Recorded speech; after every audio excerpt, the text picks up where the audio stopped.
नमस्कार दोस्तों, मैथमेटिक्स की दुनिया में आपका हार्दिक स्वागत है। मैं हूं रविकांत शर्मा। उत्कर्ष के ऑनलाइन स्कूल चैनल पर आपका तहे दिल से स्वागत करता हूं।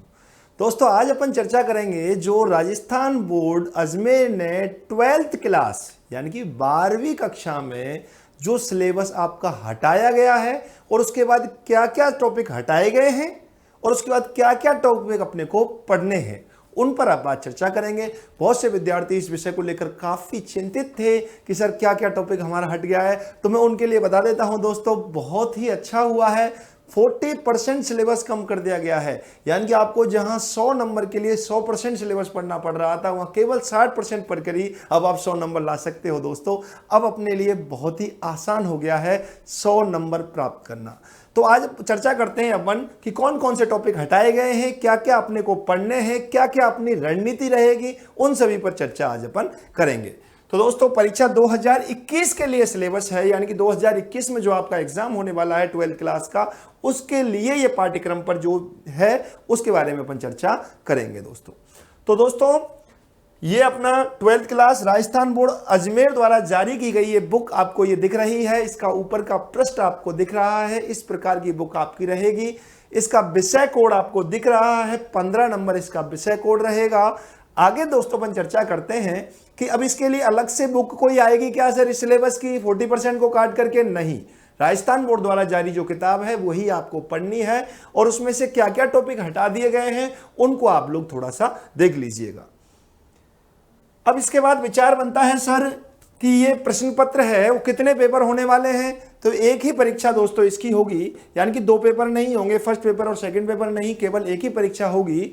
और उस परीक्षा में कितने समय के लिए होगी दोस्तों? जैसा कि पहले थी 3 घंटे 15 मिनट की, अभी भी वो परीक्षा का समय बताया गया है 3 घंटे और 15 मिनट, और आगे जो भी सूचना होगी वो आपको बता दी जाएगी। प्रश्न पत्र के लिए अंक कितने होंगे दोस्तों? 80 नंबर की लिखित परीक्षा होगी, प्रश्नों की संख्या 30 होगी और अपने विद्यालय से 17 अंक जाएंगे 20, और जब जाके हमारे नंबर आएंगे 100 नंबर आएंगे दोस्तों। इतने आसानी से और मेहनत करनी अपने को दोस्तों, सिलेबस कम कर दिया गया है तो नंबर 100 जरूर आने चाहिए। और एक अच्छा योद्धा, मैं बार बार बताता हूं, वही होता है जो रणनीति के साथ उतरता है कि कौन से अध्याय को पढ़ा जाए, कहां कहां से प्रश्न आते हैं, कैसे कैसे प्रश्न आते हैं, उन सारी चीजों का डिस्कस करते हुए आप आगे बढ़ते चलिएगा। निश्चित रूप से 100 नंबर ही प्राप्त करेंगे। हमारा लक्ष्य होना चाहिए कि 100 अंक कैसे प्राप्त किए जाएं, 100 अंक कैसे प्राप्त किए जाएं, ये आपके दिमाग में हमेशा होना चाहिए। प्राप्त किए जाएं। मैं आप लोगों को हमेशा कहता हूं कि अपन 100 नंबर के लिए तैयारी करेंगे, और 100 का मतलब होता है 1 के पीछे 2 जीरो। तो आगे चलते हैं दोस्तों कि अपना दिया हुआ था किस प्रकार से था। देखो, संबंध एवं फलन, सबसे पहला संबंध एवं फलन, इसमें संयुक्त फलन हमारे यहां टॉपिक दिया हुआ था। संयुक्त फलन टॉपिक इस बार हटा दिया गया है। संयुक्त फलन, देखो ये संयुक्त फलन टॉपिक यहां से क्या कर दिया गया है, अपना हटा दिया गया है।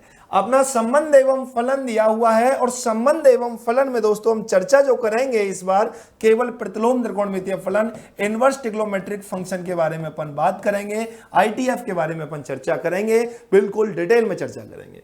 उसके बाद बीजगणित, बीजगणित में वही जो टॉपिक दिया हुआ है, कितने अंक का है, ये 7 नंबर का है। 15 नंबर का कर दिया गया है बीजगणित। बहुत ही आसान था। आव्यूह मैंने बहुत ही डिटेल में चर्चा आपके लिए कराई, सारणिक मैंने बहुत ही डिटेल में चर्चा आपको कराई हुई है। और उसके बाद हमने 5वां चैप्टर याद करो, प्रतिलोम क्या था, समीकरण ज्ञात करना, निकायों के हल ज्ञात करना था, बहुत ही आसान तरीके से। और प्रतिलोम हमने क्या, आव्यूह ज्ञात करना सीखा था, बहुत ही आसान तरीके से था और बहुत ही शानदार और इंटरेस्टिंग टॉपिक था। 10 की जगह 5 नंबर और बढ़ गए हैं, ये 5 नंबर बिल्कुल बोनस के हैं। और ये कितने नंबर का हो गया है, 15 नंबर का ये टॉपिक अपना हो गया है।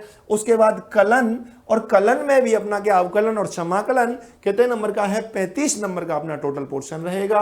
और उसके बाद अपना 3D और वेक्टर कितने नंबर का है, 15 नंबर का टॉपिक रहेगा। और उसके बाद ये टॉपिक अपना हटा दिया गया है, यानी कि सिलेबस से LPP को क्या कर दिया गया है, हटा दिया गया है। अब ये टॉपिक अपना नहीं रहा, इसलिए 0 नंबर मेंशन किया गया है। प्रायिकता कितने नंबर की है, 8 नंबर की। आप ये देखेंगे इन टॉपिकों में से भी क्या क्या टॉपिक हमारे हटा दिए गए हैं, उन पर थोड़ी सी चर्चा हम करते हैं।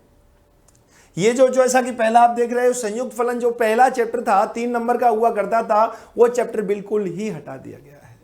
यानी कि ये 0 अंक का है, मैंने रेड से दिखा रखा है। इट मींस ये चैप्टर अब अपने सिलेबस में नहीं रहा है 2021 की परीक्षा के लिए।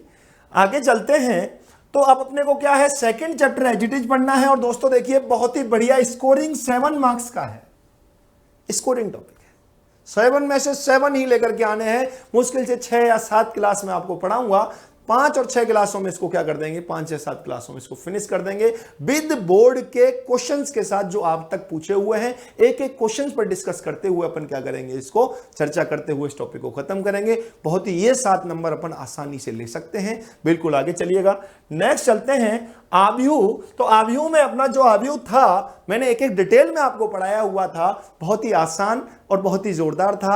ये टॉपिक मैंने दिए हुए हैं। अब इनकी संकेतन क्या होगा, आव्यूहों के प्रकार क्या होंगे, सम्मित आव्यूह, विषम सम्मित आव्यूह, उनको योगफल के रूप में लिखना, बहुत टाइप के अपने ये सारी चर्चाएं इस पर कर चुके हैं और बहुत ही आसान टॉपिक रहेगा दोस्तों ये आपके लिए। सेकंड अगर पर बात करें किसके बारे में, सारणिक के बारे में चर्चा करें, यानी कि बीज गणित का सेकंड टॉपिक जिसका नाम क्या है, सारणिक है, डिटरमिनेंट्स है। इसमें अपने को क्या करना है, केवल और केवल 3x3 और 2x2 आव्यूहों का, सारणिकों का मान ज्ञात करना सीखना है। इसका मतलब सर वो वाले क्वेश्चन कहां चले गए, 4.2 में हुआ करते थे अपने लंबे लंबे प्रूफ करने वाले क्वेश्चंस, वो सारणिकों के गुणधर्म में थे दोस्तों। इस बार सिलेबस से हटा दिया गया है, इसीलिए मैंने इसको रेड से डिनोट किया है। बहुत ही बढ़िया चीज हो गई है इसमें। एक इसके उपसारणिक ज्ञात करना आपको देखना होगा और बिल्कुल आसान और इजी टॉपिक बन चुका है। हालांकि सभी बच्चों को जिनको मैंने पढ़ाया हुआ था बहुत ही आसान तरीके से सारणिकों के गुणधर्म में सिखाया था और सारे बच्चों को बोलते थे सर हमें आ गया है और आ गया है। फिर भी अगर किसी बच्चे को डाउट रहा तो उसके लिए विशेष खुशखबरी मिल गई है। क्या है कि इस बार सारणिक के गुणधर्म सिलेबस में नहीं है। तो बिल्कुल अपनी सारणिक को ज्ञात प्रसार विधि आपको पता है, क्या ध्यान आ रहा होगा आप लोगों को। सारणिक विधि में ये हाथ चलाना मैंने सिखाया था, ये इंटू ये माइनस ये इंटू ये, केवल यही सारी चीजें बची हुई हैं, प्रसार विधि, सारूज विधि और उसका उपसारणिक निकालना। आगे चलते हैं तो नेक्स्ट टॉपिक आता है अपना। देखिए इसमें अपन ने पूरा डिटेल में पढ़ रखा है केवल और केवल क्रैमर नियम को। वो दावत वाली कहानी जो मैं सुनाया करता हूं, वो दावत वाली कहानी दोस्तों इस बार काम नहीं आ पाएगी। क्रैमर में याद होगा एक्स वाई जेड का मान निकालता हूं तो दावत होती है एक्स के घर, वाई के घर और जेड के घर। बहुत ही इंटरेस्टिंग था दोस्तों और मेरे प्यारे बच्चों को सबको ये कहानी जब मैंने पढ़ाया था तो सबको आती थी और बहुत ही इंटरेस्टिंग लगती थी। फिर भी कोई दिक्कत नहीं है दोस्तों, इस बार सिलेबस से क्या है ये आपके हटा दी गई है और बाकी आपके आव्यूह सिद्धांत से, आव्यूह विधि से आपको क्या है निकायों को हल करना आएगा, आपके एग्जाम में आएगा, एग्जाम में पूछा जाएगा, ये आपके सिलेबस में है, जबकि क्रैमर विधि को हटा दिया गया है। आगे चर्चा करते हैं दोस्तों अपन कलन पर बात करते हैं। कलन में अवकलन और समाकलन दोनों ही आपके 35 नंबर के टॉपिक दिया हुआ है और इसमें क्या होगा, इसमें से देखो प्रतिलोम त्रिकोणमितीय फलनों का अवकलन ज्ञात करना आपके सिलेबस से हटा दिया गया है। प्रतिलोम त्रिकोणमितीय फलनों का सिलेबस हटा दिया गया है सिलेबस से और एक अपने को प्राचलिक रूप से फलनों का समीक्षा अवकलन ज्ञात करना या dy/dx ज्ञात करना हटा दिया गया। परंतु दोस्तों मैं समय मिलते हुए एक एक टॉपिक पर चर्चा आपसे जरूर करूंगा क्योंकि आपके कहीं ना कहीं एग्जाम में जरूर आपको पूछा जाएगा। जब एग्जाम में पूछा जाएगा, एग्जाम में यहां बोर्ड में नहीं पूछा जाएगा तो कंपटीशन में तो पूछा जाएगा ना। जो टॉपिक रिलेटेड होगा उस टॉपिक को सबको मैं आपको कराता हुआ भी चलूंगा। उसके बाद ये दिया हुआ रोले तथा लांगराज प्रमेय, मध्यमान प्रमेय है, उसकी उत्पत्ति और इस पूरे टॉपिक को क्या कर दिया गया, इससे हटा दिया गया है। उसके बाद आता है इसके अनुप्रयोग। अवकलज के जो अनुप्रयोग हैं, अनुप्रयोगों में से भी परिवर्तन की दर के बाद अवकलजों द्वारा सन्निकट मान ज्ञात करना, अप्रॉक्स वैल्यू फाइंड करना, इसको हटा दिया गया है। उसके बाद उच्चिष्ट निम्निष्ट यानी कि जो भाषा वाले क्वेश्चंस थे उनके सरल अनुप्रयोग थे, उन अनुप्रयोगों को भी हटा दिया गया है। मैं डिस्कस करूंगा, एक एक टॉपिक पर आपसे मैं चर्चा करूंगा और जब करूंगा उस टाइम जब पढ़ाऊंगा तब भी बताऊंगा दोस्तों पहले क्वेश्चन ऐसे हुआ करता था, ये चीजें सिलेबस में दी हुई थी, अब ये टॉपिक हटा दिया गया है। जो ही मैं टॉपिक स्टार्ट करता हूं तो उससे पहले बताता हूं ये इतने मार्क्स का होगा, ऐसा बोर्ड में से क्वेश्चन पूछा जाता है, जैसा कि आप लोग जानते हो। बिल्कुल चिंता का विषय नहीं है, कोई दिक्कत वाली बात नहीं है। आगे चलते हैं दोस्तों, तो हम निश्चित समाकलनों के बारे में बात करते हैं। तो इसमें से प्रथम सिद्धांत विधि को हटा दिया गया है, उसमें डेरिवेशन होती थी, ड्राइव किया करते थे कि इसका समाकलन यही क्यों होगा, इस प्रकार की चर्चा हटा दी गई है इसमें से। उसके बाद अपन बात करें दोस्तों इसके क्षेत्रफल के बारे में, यह दिया हुआ है समाकलों के अनुप्रयोग क्षेत्रफल के संदर्भ में। तो इसमें से वृत्त एवं दो परवल दिए हुए हैं, दो परवलों से मध्यवर्ती क्षेत्र को हटा दिया गया है। फिर भी अपन आपके आगे की परीक्षा की दृष्टि से मैं बताऊंगा कि सर ये हटा दिया गया है, फिर भी हम इसको करा रहे हैं आपके लिए। एक एक टॉपिक डिटेल में आपसे चर्चा करता रहूंगा, कोई दिक्कत नहीं है, समय का कोई अभाव नहीं है। एक एक इस पूरे सिलेबस को अपन कम से कम एक रिवीजन के साथ भी कराने वाले हैं, 1 या 2 रिवीजन भी मैं आपके साथ कराने वाला हूं, कोई दिक्कत वाली बात नहीं है दोस्तों। आगे चलते हैं, उसके बाद बात करते हैं अपन अवकल समीकरण के बारे में। देखो, अवकल समीकरण में विभिन्न रूपें होते हैं, विभिन्न रूप थे इनको हल करने के। सबसे पहले घात और कोटि याद करना तो आप लोगों को है सिलेबस में। उसके बाद अवकल समीकरण का निर्माण आपके यहां से हटा दिया गया है, इनका व्यापक हल एवं विशिष्ट हल जो है वो हटा दिया गया है। केवल अपने को क्या करना पड़ेगा, यहां से चरों का पृथक्करण विधि, चरों का पृथक्करण रूप में परिवर्तित करना। उसके बाद अपने को दे रखा है समघातीय रूप दे रखा है, समघातीय बनाना भी हटा दिया गया है।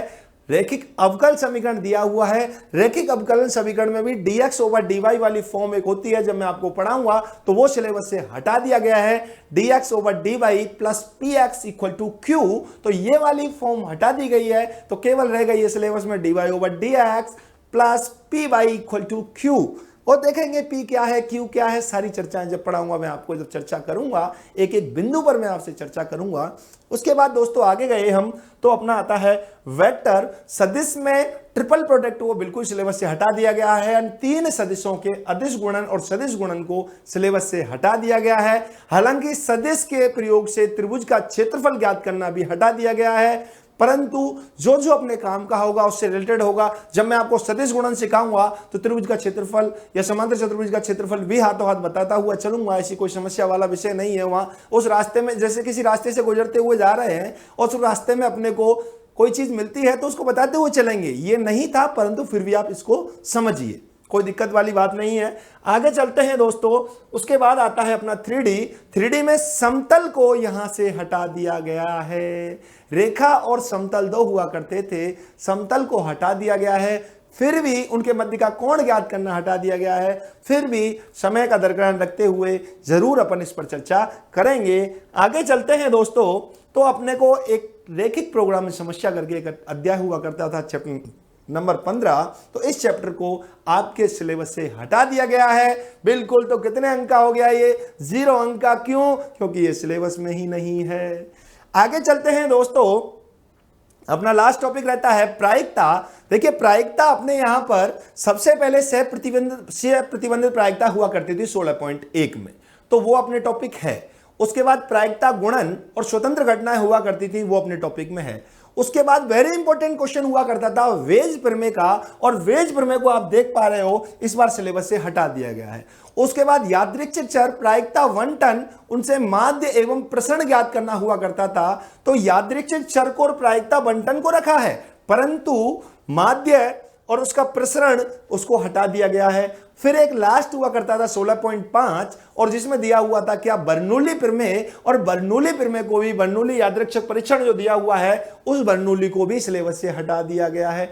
तो आप देख पा रहे होंगे दोस्तों, सिलेबस बहुत कम हो गया है, यानी कि आपको इतना सब कुछ पढ़ना पड़ता। आपसे जो पुराने विद्यार्थी रहे हैं उन सब ने इतना सारा सिलेबस पढ़ करके भी 100 नंबर लेकर के वो आए हैं, 100 मार्क्स उन्होंने प्राप्त किए हैं। आपके लिए ये सुनहरा मौका है 100 मार्क्स प्राप्त करने का। इतना सिलेबस कम करते हुए अब आपसे कह रहे हैं कि परीक्षा दो। बहुत ही जोश के साथ तैयार हो जाइए दोस्तों, और पूर्ण जोश के साथ तैयार हो जाइए। सर इस बार सिलेबस 100 नहीं आए तो फिर कभी नहीं आ सकते, अभी नहीं तो कभी नहीं, एक ही नारा होना चाहिए, अभी 100 नहीं तो कभी नहीं। इट मींस 100 नंबर के लिए प्रॉपर वे में तैयार हो जाइए। उसके लिए आपको क्या करना पड़ेगा? उसके लिए आपको जोश के साथ हमारे चैनल पर मेरे से जुड़ना पड़ेगा। आपको डेली ऑनलाइन क्लास लेनी पड़ेगी पूर्ण जोश के साथ। जबरदस्ती नहीं है कि घर वालों ने सिलेबस मुझे दिला दिया है और मैं बस ले रहा हूं कोर्स को और बस घर वाले बार नहीं, अपना एक जुनून होना चाहिए। सर इस बार तो सिलेबस बहुत कम हो गया है, मैं 100% मार्क्स लेकर के आऊंगा और पूर्ण तरीका से मुझे साथ चाहिए। डेली आप ऑनलाइन क्लास मेरे से लोगे।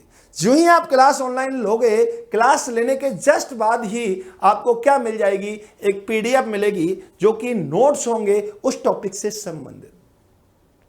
उन नोट्सों को आप पढ़ोगे, क्लास लोगे, उन नोट्सों को पढ़ोगे, ई नोट्स आप पढ़ोगे, जैसे ही क्लास का इसका पैनल आपको मिल जाएगा तो आप क्या करोगे, पूर्ण रूप से अध्ययन करके अपने बुक में जितने भी क्वेश्चन दिए हुए उनको करने का एक बार प्रयास करोगे और उनको करने के बाद खुद को टेस्ट करोगे। यानी कि आपका एक क्यूज उसमें दे रखे होंगे, जैसे आपको एक टॉपिक दिया हुआ है तो उस टॉपिक में कम से कम 5 से 7 आपको क्यूज दे रखे होंगे। आप वो भी ऑब्जेक्टिव बेस पर होंगे। और ऑब्जेक्टिव क्यों होंगे, यहां से कंपटीशन की तैयारी के लिए आपको प्रिपेयर कराया जाएगा।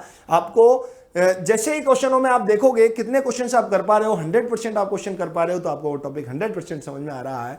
उसके बाद संडे टेस्ट भी होगा, हर एक संडे को अपना एक एग्जाम होगा जिसमें 15 क्वेश्चन होंगे। आपकी क्या रैंक चल रही है आउट ऑफ राजस्थान वो भी आपको बताई जाएगी। उसका सॉल्यूशन यानी कि जो संडे टेस्ट है उसका भी सॉल्यूशन, क्यूज है उसका भी सॉल्यूशन, ब्रिज वीडियो सॉल्यूशन आपको मिलेगा। बहुत कुछ मिलने वाला है दोस्तों।